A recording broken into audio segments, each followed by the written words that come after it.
I miss MK1, Ponela, Skateboard. Ang ginagawa ko sa lahat, sa ating progress ng pagpapalagay sa iyo lahat. At sa ating Victor, everybody,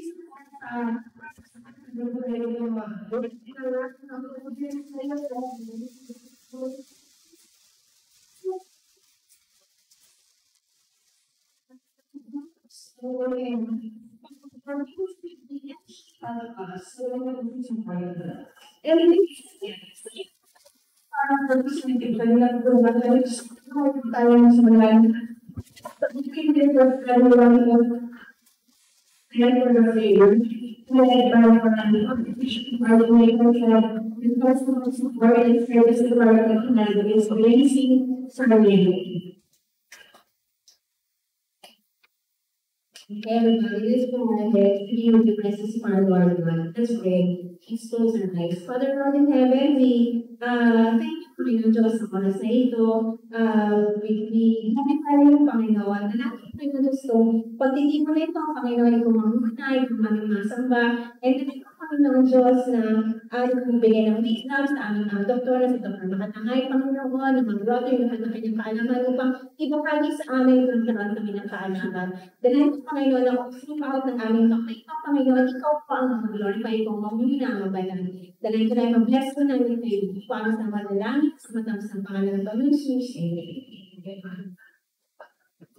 Okay, you want to see? Okay, if you want to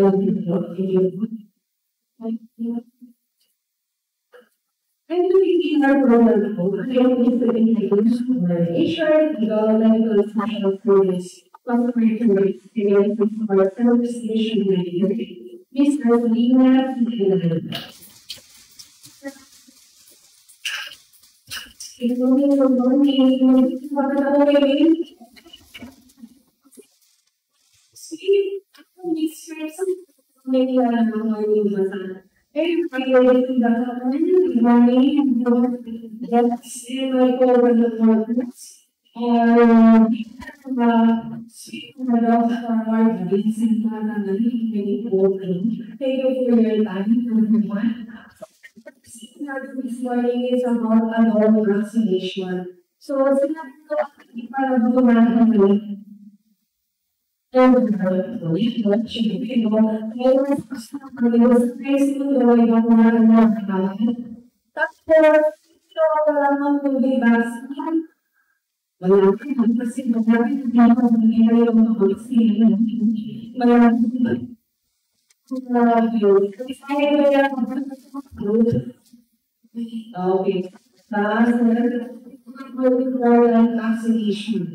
Once in the past pandemic years, 2020 to 2023, no, talagang nalalaman natin how vaccination is very effective. Niniwala kami dyan, huwag na natin for that. So, starting kemudian sampai dengan nanti si dokter mengatakan kalau kita yang melakukan dan di sini adalah masyarakat awal dari ideal boleh sesuai dengan ini. Jadi bila masih cuma awal itu terjadi itu yang some mistake saat sebenarnya dalam perjalanan itu dalam pikiran sendiri apa yang magkaroon ng vaccination. Physical, dapat i-vaccinate na natin yun. So, And I hope maging lively at masaya itong talk show natin ngayon, itong health bus natin. And again, thank you so much sa ating speaker. So without further ado, let us all welcome our dear speaker, Dr. Mark Vincent Makatangay.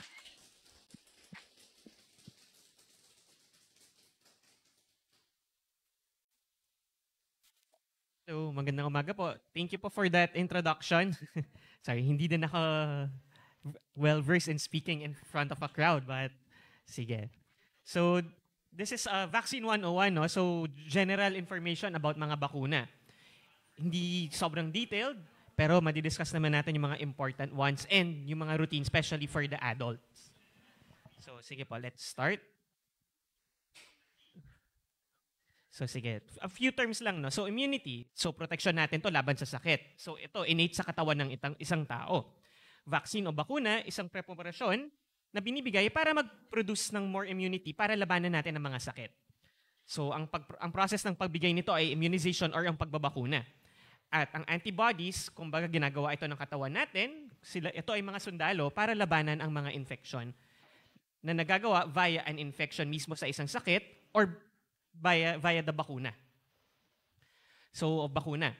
So, ito galing sa mostly mga WHO and CDC ko kinuha yung information. So, ang bakuna ay simple, ligtas at epektibong paraan para lalabanan natin ang mga sakit. Ang mga mikrobyo, rather, bago pa ito maging sakit talaga. So, prevention ito. Ginagamit ng mga bakuna ang natural defense ng body at tinuturuan ito para labanan ng mga sakit na ito. At sabi nga sa WHO, ang number 1 and 2 best way para mapigilan ang mga sakit, kapansanan at kamatayan ay sanitation at immunization, which is yung vaccination. So ang bakuna, nagbibigay ito ng proteksyon at resistensya sa atin. Critical ito lalo na sa mga outbreaks, lalo na itong COVID, no? Nung simula, di ba, sobrang dami talaga ng cases, pero nung nagka-vaccine na tayo, at the same time, due to the natural infection, naging din ng worldwide yung tinatawag na herd immunity, which is more or less nasa 70-80% na lahat ng tao ay nagkaroon na ng some sort of a protection from the infection itself. So, importante nga para labanan ng mga infection at outbreaks. At importante din to sa antimicrobial resistance. Kasi syempre, kung mapipigilan natin ang pagkakaroon ng infection, mababawasan natin ang paggamit ng antibiotics. At the same time, mababawasan ang resistance ng mga mikrobyo. Kasi ang antimicrobial resistance nagiging one of the leading causes of hospital stay, costs, and death already. So, immunity. So, merong dalawang klase, no? Active and passive. Sa active, ito kung saan yung immune system natin gumagawa mismo ng antibodies. Pwede ito mangyari via infection mismo galing sa isang sakit or via vaccination. Ang active immunity, it might take more time para ma-develop ng isang tao, pero pag na-develop ito, kadalasan can last lifelong or longer lasting kumpara sa passive. Ang passive, mas mabilis yung epekto, pero kailangan ng mga booster. So, ayun, yung... Ito. Okay. Ang passive din, pwede ito makuha, no, from our mothers. So, right before we're born, napapasa rin yung ibang antibodies galing sa magulang papunta sa baby. So, mga klase ng bakuna. So, merong live at inactivated. Ang live attenuated, ang ibig sabihin attenuated, kumbaga pinahinang version ng isang bakuna. So, tulad ng isang infection, nagde-develop yung katawan natin ng response sa mikrobyo, pero dahil mahina ito, hindi ito enough mag-cause ng sakit sa isang tao. So, usually yun yung misconception na pag tinusukan ka ng isang vaccine na live, iisipin natin, pwede tayo magkaroon ng sakit. Pero tinanggal na yung mga nagpapatoxic sa isang mikrobyong ito, kaya hindi na ito magkakos ng sakit na tulad ng normal na infection. At dahil ito ay tulad ng normal infection, no, ito ay live attenuated, pwede ito mag-provide ng lifelong immunity or longer immunity na every 10 years or yung booster kung kailangan man. Meron din mga inactivated or detoxified. Ito, pwedeng parte ng isang organismo ang nilalagay, pwedeng detoxified na toxin ng organism, pwedeng mga soluble capsular materials, so mga protina, pwedeng mga recombinant proteins, and kadalasan, kailangan ito ng booster. So ito yung mga klase pa, no? So merong vaccines, merong example, no? Rabies vaccine, Toxoid, baka mas familiar sa inyo yung tetanus toxoid. So binibigyan kayo ng small component pero hindi enough to cause a disease. Pero magpo-produce ng reaction sa katawan natin to produce antibodies and immunity to infection. Meron ding mga immunoglobulin. Ang immunoglobulin, naglalaman nito ng antibodies na nanggaling sa isang tao na nagkaroon na ng infection na ito. No? So kumbaga yung antibodies na to na-harvest sa ibang tao. And meron ng mga specific immunoglobulin. Example is yung rabies immunoglobulin and tetanus immunoglobulin. So ito mga to, particularly for rabies and tetanus. So ano bang nilalaman ng isang bakuna? So stabilizers, adjuvants, residual inactivating ingredients. So medyo i-discuss natin ng konti lang naman. So meron din tayong antigen. No? So ito yung part ng vaccine na may mahinang mikrobyo, inactivated na mikrobyo, na nagbibigay ng guide no, kung para saan itong vaccine na to. Meron din adjuvants na pinutulungan para lumakas yung response ng katawan natin dun sa vaccine na ibibigay. Siyempre, dahil vaccines ito, may konting preservatives para ma-maintain natin yung effectiveness and stabilizers para pwede nating store, lalo na yung iba, di ba, nasa store ng mga 2 taon, 3 taon, and sa pag-transport, at least mas stable yung vaccine mismo. Karamihan sa ibang nilalaman pa ng mga bakuna ay actually nakikita naman sa pagkain at sa environment. So hindi naman ito mga nakakasama sa katawan. So paano ba gumagana ang isang bakuna? Okay. So yun nga, nagbibigay ng proteksyon laban sa sakit ang bakuna. So ang katawan natin nakikilala itong bakuna at gumagawa ng antibodies. Pag itong antibodies na ito, nakita na nandun yung mikrobyo kung para saan ito ginawa, nilalabanan niya ito bago pa magkaroon ng sakit or para mapigilan para hindi maging malubha yung sakit. So yun yung main goal natin, prevention of the disease or wag maging severe. So ito ay isang ligtas at mainam na paraan para maturuan nga yung body natin. So isipin talaga natin dito is prevention versus cure. Kasi 'di ba pag nagkaroon na tayo ng sakit, minsan malala na to agad or mahirap na gamutin. And yung ibang mga sakit tulad ng rabies at tetanus, madali namang pigilan kasi may bakuna widely available na ginagamit na for maybe more than 50 years already, no? And proven naman na safe talaga sila. Kumpara sa isang tao nagkaroon na ng simptomas ng rabies, mataas na ang chance ng mortality or magrami ng dysfunction in the future sa capacity niya. Kailan ba dapat magbabakuna? So ang pagbabakuna simulang kapanganakan, kabataan hanggang sa pagtanda na natin. Ina-update ang mga bakuna para may sapat na proteksyon, pero hindi lahat. Yung iba lang naman. Didiscuss natin ng mabilisan yung ibang vaccines. So lalo na sa mga outbreaks. So nung nagka-vaccine yung COVID, trinay talaga na medyo mabigyan talaga ng madaming bakuna ang mga tao para ma-develop agad natin yung herd immunity. And yun nga, after a few years, mga 2 years, na-control din naman yung outbreak na ito. Para naman dun sa mga nakalagpas na sa pagbigay ng bakuna, pwede naman ito i-catch up. So, sino-sino ba ang dapat magbabakuna? In general, lahat naman ng tao dapat may bakuna. Pero may mga kondisyon na hindi talaga pwedeng bigyan ng bakuna. Lalo na yung mga nagkaroon ng severe allergic reactions or yung mga may hinang resistensya. Kunyari, may congenital or inborn na hindi talaga nagkakaroon ng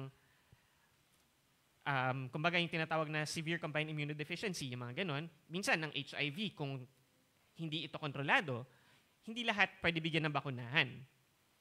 And pag hindi tayo sure, pwede naman tayo mag-consult para ma-explain muna sa atin kung ano ba ang pwede at hindi. Example namang hindi pwedeng ibigay, lalo na is yung mga live attenuated, hindi siya recommended right away kung mahina nga talaga yung resistensya ng isang tao. So bakit ako dapat magbakuna? So, syempre, depensa nga natin to sa malubang sakit, lalo na sa mga measles, meningitis, pneumonia, tetanus at polio.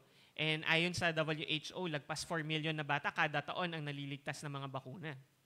And ngayon, dahil, syempre, technology, nagiging madali magbiyahe. So, kung saan-saang bahagi ng mundo nakakapunta ang mga tao, ganun din ang infection. Since mas nakakapunta sa iba't ibang bahagi ng mundo, mas nagiging prone din tayo to infections to other places, lalo na, kunyari, sa Africa, or sa South America, or yung mga taong galing sa ibang bansa na pumupunta sa atin, yun yung mga maaagapan natin with the vaccines. So kung magta-travel tayo, pwede natin pagplanuhan and tignan kung ano yung mga requirement of the vaccines sa bansang pupuntahan natin. And tulad nga ng sabi ko kanina, hindi lahat ng tao pwedeng bigyan ng bakuna. And the best way para matulungan natin sila is tayo mismo ang may bakuna. Kasi kung tayo may proteksyon, mabibigyan din natin sila ng proteksyon kasi less yung chance na mahawahan natin sila. Ligtas ba ang bakuna? Ito, syempre, ito yung laging sinasabi, no? Dito lagi may argument. So, tulad naman ng mga gamot, lahat may posibleng komplikasyon, no? Pero usually naman sa bakuna, ang mga komplikasyon ay mga mild lang. Kadalasan, mababang lagnat, pamumula sa injection site o konting sakit. At kung i-compare naman natin to sa mga complications, perfect example talaga sa COVID, naging severe talaga siya, no? Kapag naging severe na, medyo may cases na critical at mataas ang mortality. At sa tetanus, rabies, lalo na itong dalawang to, pag nagsimula ang simptomas ng tetanus at rabies, mataas talaga ang mortality. Readily available naman yung vaccines nito ever since, no? At i-compare natin ang risks at benefits. Maliliit lang naman yung risks and sobrang baba ng chance versus the benefits na makukuha natin sa bakuna. Pero syempre, meron din namang mga mas komplikadong complications ang bakuna. Example nito is yung mga nagde-develop ng mga myocarditis or yung mga Bell's palsy. Pero kung mga to, ito ay very rare and minomonitor continuously kung magde-develop man ng mga side effects. Pag ganyan, closely monitoring. May mga ways naman para ma-manage pa rin natin itong mga to. So, maari bang sabay-sabay bigay ang bakuna? Kasi minsan isa yun sa mga tanong, no? Lalo na kung nabigyan ka ng bakuna ngayon, bukas gusto mo ulit. Ideally, may distance no? Pero pwede, example, lahat. Gusto natin, 2 o 3 bakuna ngayong araw na to. Okay lang yun kasi magde-develop pa rin ng resistance yung body natin. And then, since sabay-sabay naman sila, makikita natin kung anong imamonitor. The thing lang with different timing, minsan, mas mahirap bantayan kung alin ba ang nag-cause nito, no? Kunyari, nagbigay ka 1 week. Then after 3 days, may bakuna ulit. Nagkaroon ka ng symptoms. So, medyo mahirap i-pinpoint. And may mga bakuna tulad ng Tdap, no? Yung tetanus, diphtheria, and pertussis. Lalo na itong pertussis ngayon na naririnig natin sa balita. Na binibigay talaga as a combination. And nagde-develop pa rin naman ng magandang immunity sa tao. So, wala namang problemang ibigay ang mga bakuna. Next, ito nakita ko din na isang question sa WHO. Ang HPV o human papilloma virus, isa itong infection na pwede magdulot ng cervical cancer sa kababaihan. And pagbabakuna ang best way para mapigilan ito. So sabi nga ng data is nasa 90% ng ang proteksyon na nakukuha dito para malabanan na magkaroon ng HPV infection. And syempre, pag naging less ang infection sa HPV, less ang cervical cancer.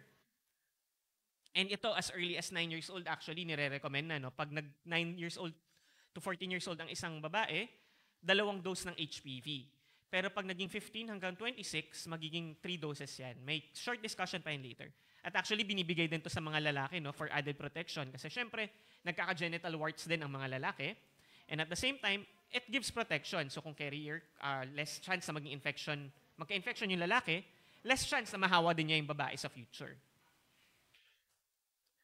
So isang halimbawa, ito yung pinakamagandang halimbawa ng bakuna. No? Dati ang smallpox, isa sa pinakakatakutang sakit talaga. Pero after nung 1979 na nagkaroon ng vaccine ng WHO, na-eradicate na sa mundo talaga ang smallpox. And then measles, may outbreak from time to time. Pero since 1963, after the event of the vaccine, naging controlled na ang measles. So doon sa mga reactions, no, ito yung mga medyo babantayan lang natin. Pero these are very rare. So severe reaction, mga severe local reaction, mga hypersensitivity. Itong sepsis, wala pa ako na-encounter naman, pero it can happen. Abscess, which is an infection, pero very rare. And then, if you develop this naman, may way of reporting actually, no? So binabantayan naman na itong mga to. So ito, for mga pediatric group. Pero sa Philippines, meron tayong expanded pediatric immunization. So simulang birth na may schedule talaga ito. But for more questions on this, siguro mas magandang consult our pediatrician talaga for updated vaccines, boosters, kasi nagsisimula talaga since childhood. And then yung iba, as we reach our adulthood, we require some boosters for protection pa rin. Ito naman yung sa adult. Although ito kasi based sa US, but more or less, halos similar pa rin naman kasi tao pa rin naman tayong lahat. Okay. So ito, we'll have a short discussion one by one ng mga to. Yung mga more common ones lang later. Okay. So ito. Ito, isa sa mga pinaka-common, no? So influenza, flu vaccine. Recommendation talaga is annually, no? Regardless. And for the general population siya. Pero lalo na if pregnant, elderly, mas maganda talaga may influenza vaccine. Kasi sa pregnancy, no, nagkakaroon talaga ng komplikasyon minsan. Example, kung naalala nyo yung H1N1 nung 2009, no? Sa pregnancy, medyo malaki yung mga komplikasyon. Pero in general, yearly annual flu vaccination is recommended, hindi lang sa pregnant, elderly, and healthcare workers, pero sa healthy adults as well. So sa influenza vaccine, so yun nga, generally, no, general population siya, pero mas nakikita yung protection sa older population at yung mga may ibang sakit. So meron tayong inactivated and intranasal, pero dito I think ito lang yung available, itong quadrivalent at trivalent. So pinagkaiba sa quadrivalent, may 4 na strain. So 2 influenza A and 2 influenza B yung usually na component nito base sa previous season. So nag-update din kasi sila kung ano yung expected na mga variant strains na makikita. Next, pneumococcal. So ito, pneumococcal, usually ang natin dito is pneumonia vaccine. So recommendation in general is usually sa mga senior, so mga 65 pataas, either yung PCV13 or PPSV23. Pwede na namang ibigay sa 18 to 64, pero less yung evidence. Although may guidelines din na sinasabi na, kasi ang Filipinos, less ang age expectancy. So even as early as 50, nagre-recommend na ng pneumococcal vaccines.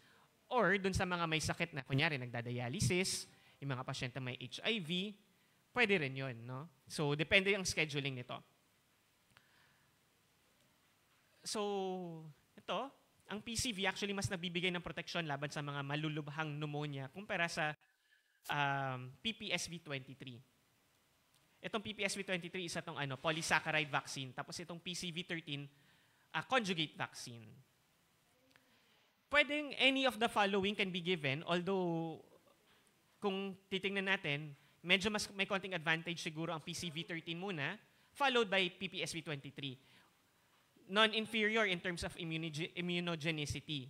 Pero mas may magandang response kasi ang PCV13 sa immunogenicity, meaning mas nagde-develop ng immunity, kumbaga. Pero marami na kasing datos ngayon na sa ibang bansa, hindi lang ito yung mga available na pneumococcal vaccine anymore. May mga iba ng numero na nakalagay dito sa harap.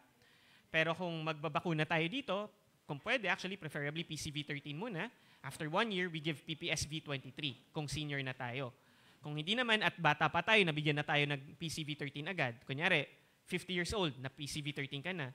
Pwede ka naman mag-receive ng PPSV23 after 1 year pa rin. And then, a third shot, pagdating na senior natin. Tapos yun na yun, kompleto na. Pero sa mga taong nagdadialysis, kunwari, no? PCV13 muna, then after 8 weeks, pwede na bigyan agad ng PPSV23. Next, ito yung sa HEPV. So, recommended nga siya for healthy asymptomatic females, even as early as 4 years old, pwede na to. So, magiging 2 doses. Pero pag 15 hanggang 26, 3 doses na siya. Ngayon, pag lumagpas tayo ng 26 years old, actually, the data, hindi na siya ganun ka-recommended, pero wala namang masama kung magbibigay ka pa rin. Pero hindi na siya as effective as kung nabigay siya as early. So, sa mga anak natin, mga mas batang kilala natin, it's advised na bigyan sila ng HPV habang mas bata pa talaga sila. Pag pregnant, against tayo sa pagbigay ng HPV. So, after, pwede. Pero the thing is kasi, syempre, pag pregnant, nagkaroon na ng first sexual contact ito, nababawasan na rin talaga yung benefits of the HPV vaccine. Mas maganda talaga before the before the first sexual contact kung magbibigay tayo ng vaccine. So, ito yung schedules kapag 15 pataas na tayo. So, for pag 9 to 14, yung 2 shots. Pag 15 to 26, 3 shots na siya. Next, herpes zoster. So, ano ba ang herpes zoster? May anyone ba sa inyo familiar kung ano ang sakit ng herpes zoster?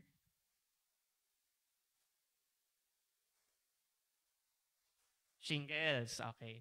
So, ang herpes zoster actually is itong sakit na kilala rin sa shingles. No? Nagsisimula ito actually as chickenpox nung kabataan natin, mas bata tayo. Pero ang chickenpox, pwedeng maging inaktibo, natutulog sa nerves ng isang tao. So kung ang chickenpox, ang simptomas ay pangangate, rashes sa buong katawan, ang herpes zoster o shingles, ang usually simptomas, may rash tayo na usually nakalinya. Kunyari, dito, may linya dito. So, pero kamukha ng chickenpox. At imbes na makate, mas mararamdaman mo na masakit. And minsan, debilitating yung sakit na to. Nagkakaroon pa ng tinatawag na post-herpetic neuralgia, which is after the infection mismo. Sumasakit pa rin siya, madapilaan na ng hangin, mabasa ng tubig. Minsan nararamdaman mo talaga masakit pa rin siya. So recommended ngayon ang vaccine. And ngayon, lumabas na yung Shingrix, no? Pero sa next slide, makikita natin may dalawang vaccine, ang Zostavax at Shingrix. Actually, parehas available na for some years, no? Pero yung Shingrix, I think last year lang naging available sa Philippines. Ang Zostavax, 1 dose lang, and it's a live attenuated. So, hindi to usually ganun ka-recommended kung mahina ang resistensya, yung mga uncontrolled yung mga HIV, mga naka-high dose na steroids, yung mga ganung klaseng sakit. Pero, it can give protection pa rin. Pero, nung lumabas yung Shingrix, it's a recombinant vaccine, pero compared to the 1 dose, ito 2 doses, no? And mas maganda yung data ng Shingrix sa paglaban ng shingles, lalo na sa post-herpetic neuralgia, sa mga 60 pataas. Sa Philippines, ang guideline natin ngayon actually even internationally, is 50 and up, pwede na tayo magpabakuna ng Shingrix. So 2 doses ito, so 0, and then 2 to 6 months after the first dose siya. Sa mga taong nakakuha na ng Zostavax dati, pwede pa rin magbakuna ng Shingrix. Sa ngayon, 1 dose of Zostavax or itong 2 doses of Shingrix pa lang yung recommended. Wala pang sinasabi kung after 10 years, 20 years, recommended ba ng booster ulit. Next, tetanus. So, tetanus, isa sa mga malulubang infection pag nakuha na talaga natin yung sakit, no? Mataas ang mortality and morbidity ng mga ganitong sakit. So, among healthy adults, recommended na may booster tayo every 10 years. And sa 10 years na to, preferably may isang dose na Tdap. Doon sa mga hindi sure yung immunity status nung kabataan or nung wala pang history ng naka 3 doses ng tetanus before, recommend na actually bibigyan ng primary series, meaning 3 doses. Na schedule nito is 0, 1, and 6 months ng pagbabakuna. And sa mga to, preferably na may isa na may Tdap. Sa pregnancy, recommended actually na during each pregnancy may tetanus toxoid containing vaccines. So pwedeng Tdap, ang Tdap, ulitin ko lang, tetanus, diphtheria, and acellular pertussis. Or TD, nawala lang yung P. Okay, so ang Tdap, ito yung mga nilalaman, yung sinasabi ko kanina, tetanus toxoid, diphtheria, and then acellular pertussis. So pag TD lang, so itong dalawa lang yan. So kunyari, hindi ka pa talaga sure, better sana may acellular pertussis also. And then every 10 years, you can receive a vaccine ng containing TD kada 10 years. Pwede din naman kung Tdap ang marireceive mo, no? Lalo na kung nagkaka-outbreak ng pertussis ngayon. Sa adults, hindi naman ganun kaano yung infection of pertussis, pero sa infants, sa mga mas bata, pwede ito maging mas malubha. So it also adds protection to them. Kasi sa adults, mild lang yung symptoms mo. Pero pag nahawahan mo yung mga kasama mo sa bahay, yun yung magiging mas problema natin. So syempre, vaccination ng sarili natin will still help the others around us talaga. Next, measles. Sorry, natakpan ng konti ito. So itong measles actually kasama sa extended pediatric immunization ng PEDIA, no? Tapos nabibigay pa ng booster kapag school age na. Ang measles ay airborne, so madali itong mahawa. Usually mild lang naman yung symptoms, mga rashes, cough, cold, sore throat. Usually yun yung mga nararamdaman. Pero syempre, madaling pag nahawahan natin mga matatanda, mga batang wala pang protection, pwede ito maging malubha pa rin. According sa Philippine Society of Microbiology and Infectious Disease, isang dose ng MMR which is measles, mumps, rubella, sa mga immunocompetent adults sa may mga exposure na dapat maibigay within 72 hours of a known exposure. Tapos kung may edad na, 2 doses to. So ito, actually patapos na ako sa slide. No? So ito, alam naman na natin to actually, COVID. So primary series in general, recommended talaga sa lahat. First booster. So lahat naman may first booster dito? Okay. First booster, pwede itong homologous or heterologous. Pag sinabing homologous, same as the primary series, or heterologous, different vaccine. So okay, walang problema. Kung ang primary series mo pala ay yung Johnson & Johnson or yung Janssen, no? 1 shot lang yon, hindi 2 shots yung primary series. So kung ang booster mo is Janssen ulit, considered ka pa rin may first booster. And then second booster. Ang recommended ngayon is actually yung mga Moderna or Pfizer, no, yung mga mRNA vaccines. So usually ito yung sa second booster. Lahat ba tayo may second booster pa? Okay. And then third booster, siguro dito medyo maraming nawalan na, no? Sa third booster sa Philippines, ang naging advice for third booster is yung bivalent. Pero I think there was only roughly 1 million supply na nakuha. I'm not sure kung nagka-expansion pa. Pero if you can actually get this, better pa rin talaga. And then after the 5 doses na to, or 4 doses kung Janssen yung una mo, wala pang bagong recommendation kung kailangan pa ba natin ng next na booster sa bansa natin.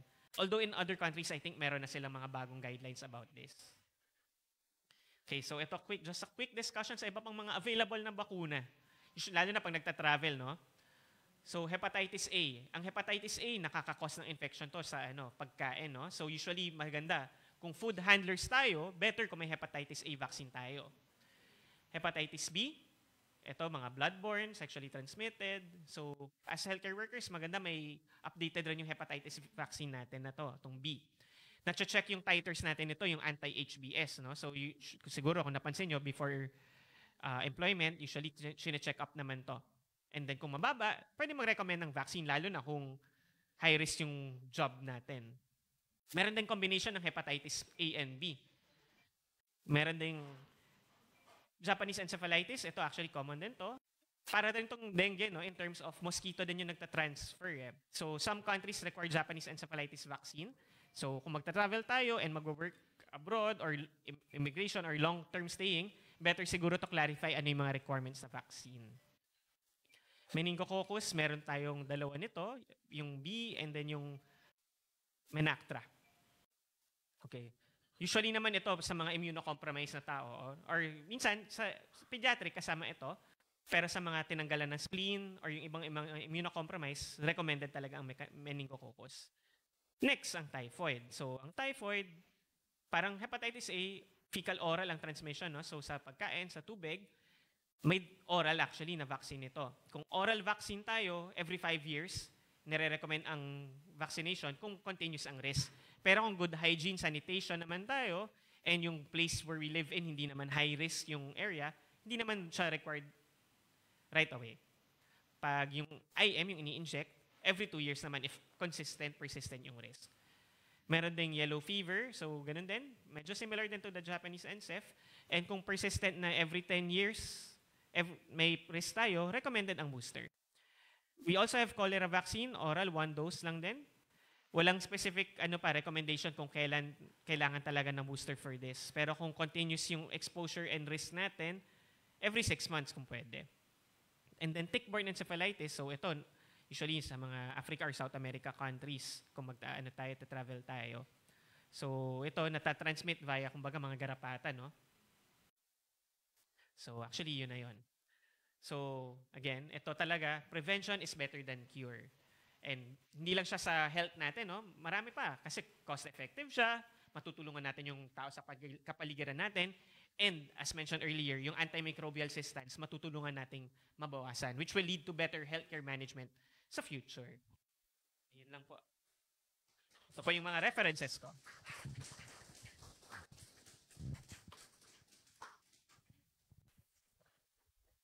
Thank you, Dr. Makatangay, for that very informative lecture po today.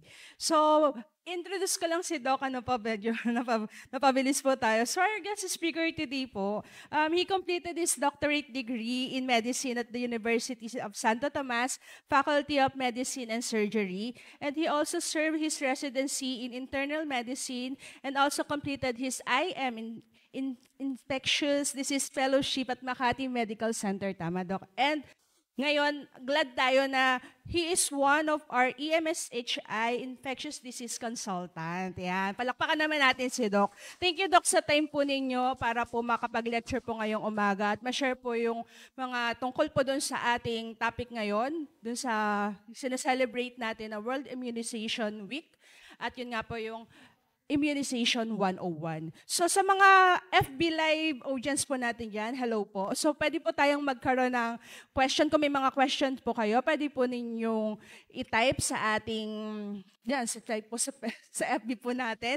Tapos po, tayo po mga naandito po sa audience po natin, kung may mga katanungan po kayo, pwede po natin i-raise po dito para po maitanong naman po natin kay Doc Makatangay para naman po magkaroon po tayo. May mga tanong po ba tayo dyan?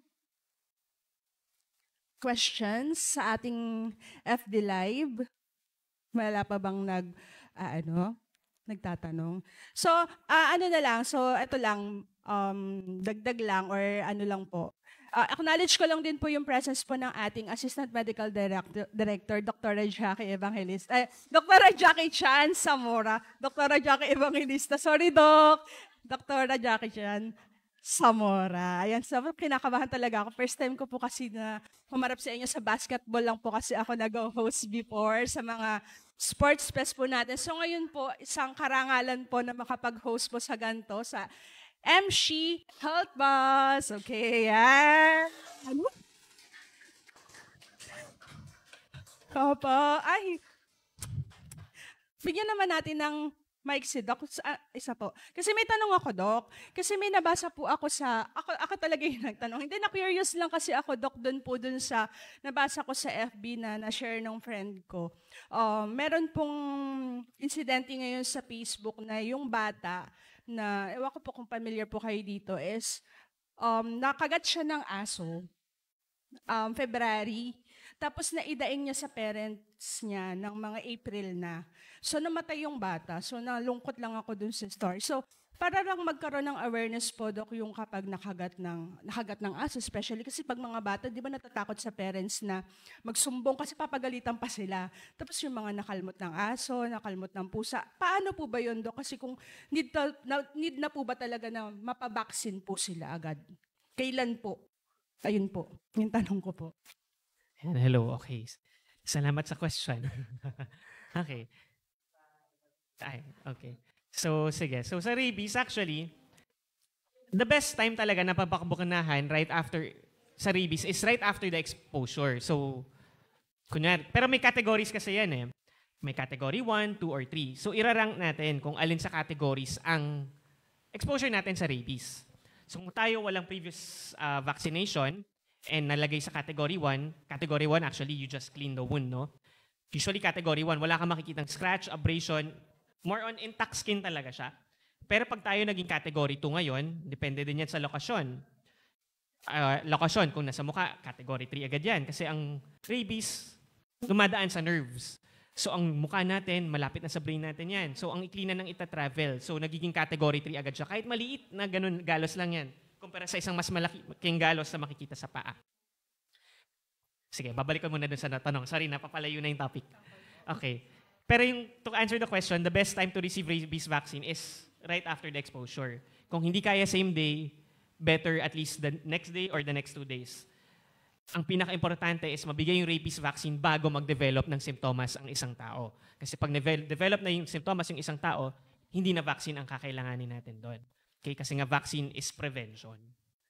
Okay? So kahit scratch lang, Doc, na kalmot lang, so much better pa din na kung kahit OA ba sa ibang na magpaturok na agad ng anti-rabies. Actually, pag scratch, makita mo may abrasion and may tear pa rin sa skin, you can still receive the rabies vaccine. Pero hindi naman necessary yung immunoglobulin. Kasi dalawang vaccine yan pag rabies. No? May vaccine and then may immunoglobulin. Pag category 3 tayo, or even some category 2, depende, you would require the immunoglobulin. Ang rabies vaccine, pag may abrasion, may scratch, recommended na rin natin yan. Okay. Ayun po, FYI po sa lahat. So, delikado talaga kasi hindi natin masabi. Lalo na sa may mga anak po dyan, paalala lang po, tanungin natin kung baka nakagat na ng aso or di lang nagsasabi sa atin or pusa kung ano man pong mga hayop para po sa awareness po natin. Nakakaawa naman kasi yung magulang ng bata, nalaman na lamang na nakagat na kasi nagwa-worry na yung bata kasi may nararamdaman na siyang kakaiba. Tapos saka lang nagsumbong sa parents na nakagat siya noong February, March, April, hanggang sa namatay yung bata. Ayun po, Doc. Thank you po. Meron po ba tayong mga katanungan po dyan sa atin? Yan, si Ma'am Sheila Valdenaro. Okay, Ma'am. Mic po. Okay po.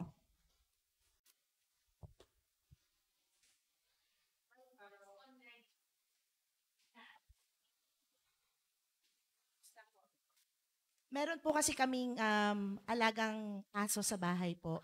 Actually po, yung aso po kasi is never siyang nakalabas ng bahay kasi ano po siya paralyzed po yung dog. So, more on nakahiga lang po siya. Yung sister ko po kasi, one time, nagpuputol siya ng kuko. Parang naano siya nung ipin ng aso. Ngayon, dumugo po siya. Sa sobra pong may katigasan po ng ulo, ayaw po niyang magpa-inject ng rabies. Pero dinala ko po siya dito sa ER para sa toxoid. Enough po ba yung toxoid lang? Pero kasi Anong toxoid? Tetanus toxoid? Yes po. Siyempre yung tetanus toxoid, walang protection sa rabies yon kasi tetanus yun eh. So, hindi yun enough to say for rabies. Pero in that case, I would recommend the rabies vaccine kasi, kuko nung aso yung ginugupit? Okay. Actually, regardless naman kung ngipin or kuko, no? Kasi isipin nyo yung aso, ginagano nila yung mga kuko nila, no? So kahit scratch yan or bite yan, may risk yan for rabies kasi yung laway ng dog napupunta rin sa kuko. Pero, sige. Doc, kahit ano po, mga 6 months na po kasi yung nakalipas, pwede pa rin po siyang magpa-shot ng anti-rabies po. Kasi 6 months na. Sa ngayon actually, hindi naman na. Kasi kung nagkaroon, by now may symptoms na yon. Oo. Yung dog vaccinated, ayun. So, yun yung isang important also. Maliban, hindi lang tao, no, pati yung pets natin, nababakunahan. Okay? Mas maganda syempre nabakunahan pa rin siya kasi pag hindi siya nabakunahan at nagkasimptoma siya, magiging malala. Buti na lang wala. Saan siya na-bite? Sa finger. Medyo.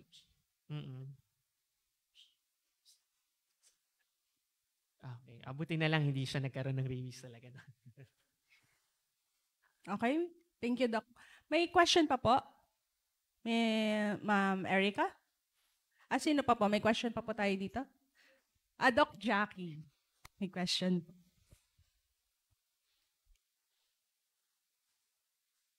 Good morning, Doc. So, dapat pala sa susunod, hindi lang infectious specialist, veterinarian din pala next time yung i-invite natin. Maraming salamat sa pag-unlak ng aming imbitasyon. Doc, so, actually, yung dun sa bite, yung sa animal bite, so, ang advice ko lang din, kasi nga ang dami kong dogs, yung peace of mind, hindi mawawala, hindi mapapalitan yung peace of mind na, tama sabi nga ni Doc, right after exposure or nung bite, ng scratch, kasi may nanonood sa ating sa audience, no, at makikinig, dapat hindi nila ipagsantabi at paghintay ng ilang weeks or months kung mabubuhay ba yung aso o hindi. Kasi yung peace of mind na mahahabol natin yung prevention na sinasabi ni Doc. So very important yon, no? So dapat yung anti-rabies yon makuha kagad. So anyway, commercial lang, upcoming ang EMSH, we will have our Animal Bite Center upcoming. So please watch out for that. My question, Doc, regarding sa hepatitis B. So we have a lot of employees, tsaka yung mga nurses natin from their school, di ba, required yung hepatitis B vaccine. But then pagdating sa employment or sa mga ibang institution, syempre kailangan updated yung kanilang protection.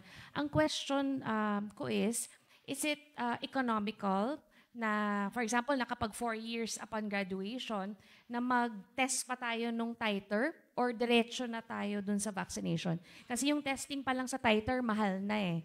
Kung tapos yung vaccination, mahal na. So, economical-wise, syempre pipili tayo kung ano yung gagastusin natin. And then, ang follow-up question ko doon is there such thing as an overdose sa vaccination? Okay.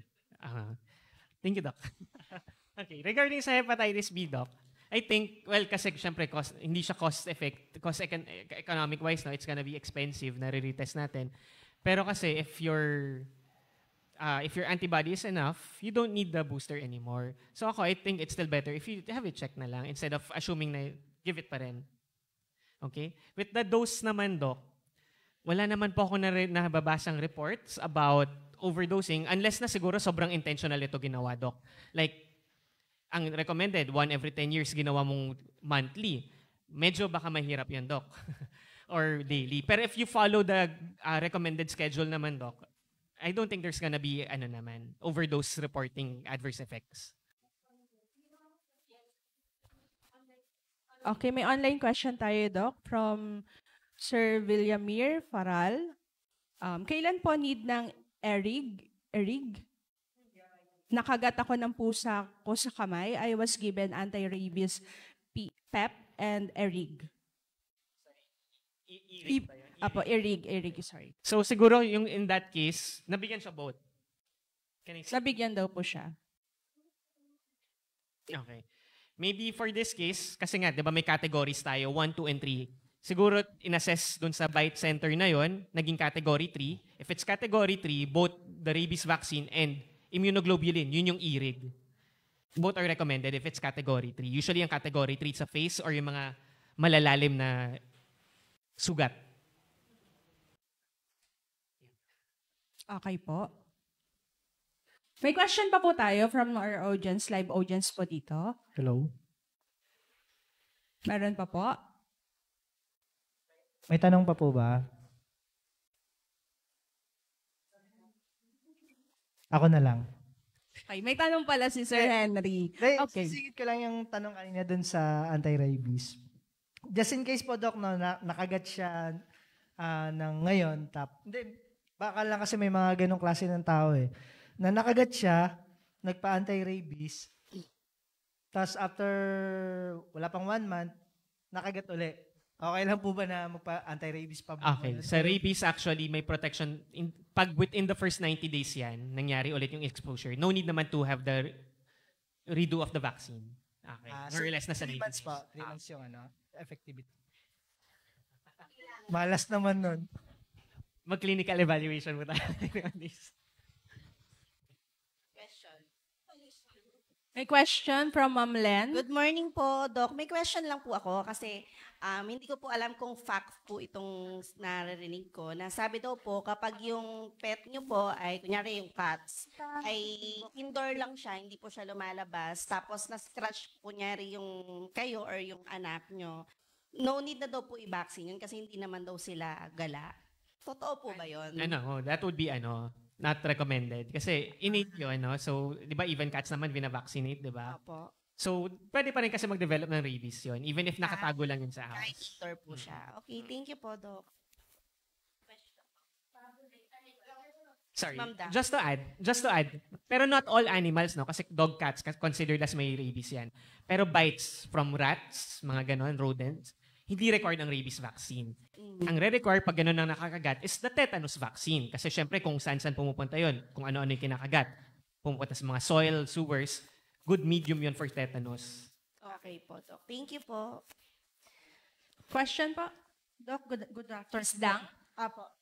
Question lang po regarding sa HPV po. Narinig ko po kasi kanina na sinabi nyo na once na na-expose na sa sex or nag-sex na, bumababa yung protection from dun sa vaccine. So, it means po na kahit nag-vaccine ka ng HPV, pero nakipag-sex ka na, so possible po talaga na magkaroon ka pa rin ng... Syempre, the vaccines are not 100%, no? It can prevent, pwedeng hindi nyo ma-develop. Kung ma-develop nyo man, magiging less chance to develop cervical cancer pa rin. So, protection pa rin siya from that naman. Protection. So, guaranteed pa rin naman. Meron pa din. Pero yun nga, kunyari you reach 27, 28 onwards, hindi na ganun kaganda yung benefits. Pero if you want to have it received, okay lang naman. As long as you're aware already na hanggang 26 yung recommended age. Kasi may narinig lang kasi ako na nagpa-vaccine siya and then after mga ilang months na-diagnosed siya, nag-positive siya. So, ngayon... Nag-positive sa HPV o sa cervical cancer? Cervical cancer na siya. So, okay po. Thank you po, Doc. Okay po, may question pa po. Wala. Doc, fact ba yung sabi ngayon kasi 'di ba tag-init ngayon? So yung rabies daw is mas tumitindi sa mga hayop dahil tag-init sa init ng panahon. Na ano ka lang, Doc, kasi may mga ganun po. Totoo po ba 'yun? Hindi ko yan masasagot directly, no? Medyo, I'm not sure sa status ng animal with regards to kung magiging mas effective ba siya or not. Pero tingin ko, regardless, makagat ka man or hindi, you'd still recommend the vaccine. So it doesn't really matter kung anong season. Kasi 'di ba, summer ka man kagatin, taglamig ka kagatin, you'd recommend the vaccine naman nonetheless. Okay, Doc. Thank you po. Doc Jackie ulit. I-clarify ko lang regarding dun sa HPV. So just added sharing din with our online audience. Evangelista Medical Specialty Hospital, we have our women's health, and one of our advocacy is on the cervical cancer. So may mga po tayong mga specialista that can cater your questions regarding this. Regarding doon sa napa-HPV vaccine, yung patient, and then after how many months na figure niya na meron siyang cervical cancer, always remember, cancer, hindi po siya months ang transformation, but it will take years to transform. So malamang baka before siya nag-vaccine, nagta-transform na already. So usually, ang recommendation natin is, ng mga OB, no, is to do the screening. So very important. Ang kagandahan ngayon, marami nang pwedeng screening tayong magawa. Yung pwedeng yung kilala natin na pap smear, no? So now with the help of a medical midwife or a physician or an OBGYN, or yung napaka-specific na HPV DNA na screening, which is makikita natin yung yung 16 at 18 na 99% ang nagkukos ng cervical cancer. So if ever, dapat screening first and then if yung sa vaccination. So yun nga. So probably kung months ang pinag-uusapan natin, baka it has been transforming na for years. No, Doc? Mukha na. Thank you. Thank you, Sorry, Dr. for that information. Okay, Ma'am Rose? Yes, thank you. So kanina wala akong tanong, biglang nagkaroon ako ng tanong kasi tinanong niya ako eh. Anyway, so kasi yung daughter ko, Doc, napavaccine ko siya ng HPV nung bata pa siya. Anak ko po. O yan, doctor ko. Opo. So bata pa po siya noon, siguro mga before ng pre-menstruation period kasi yun yung advice ng OB. However, I failed to keep the vaccination record. So, of course, wala kaming proof na nabaksina siya. If ever, pagka po ba mga ganon, not only sa case niya, sa case ng rabies, tetanus toxoid, or any vaccination, kung nawala yung record, tapos na-expose ka ulit, syempre, hindi ka naman pakikinggan ng doktor pag sinabi mo meron na. So, is it safe din po to just re-vaccine? Okay. Siguro with regards to HPV, no, I think wala pa akong nababasang any data about revaccination, so it's hard to say if it's safe. Pero I do think so naman, no? Kasi wala naman ako nababasang reports about severe adverse effects. With regards to the requirements, kunyari sa work, yun yung medyo magiging issue siguro kung na-lost yung card or sa travel, no? Kasi some of them will really want a physical copy. Example, COVID vaccine, di ba? Kunyari, alam mo nag-vaccine ka pero hindi mo mapakita yung card, yun yung magiging issue siguro. So pag ganun, magiging ano talaga yun, subject to the decision nung naghahanap sa'yo ng vaccine. Pero if it's for your peace of mind, syempre, you don't need the evidence anymore. Kasi you know that you already have this vaccine, so you know you have the protection. Okay, for our last question, Doc, from Sir Villamir Faral pa din po. Pwede po ba ang HPV vaccine for males? Males po, lalaki. Yes, for males, recommended po siya. Yung ano nga, no? Although syempre walang cervical cancer ang males, pero it can protect males also from HPV kasi pwede rin naman magka-warts ang lalaki. Okay. Yun po yung sagot, Sir Villamir. Okay, Thank you po.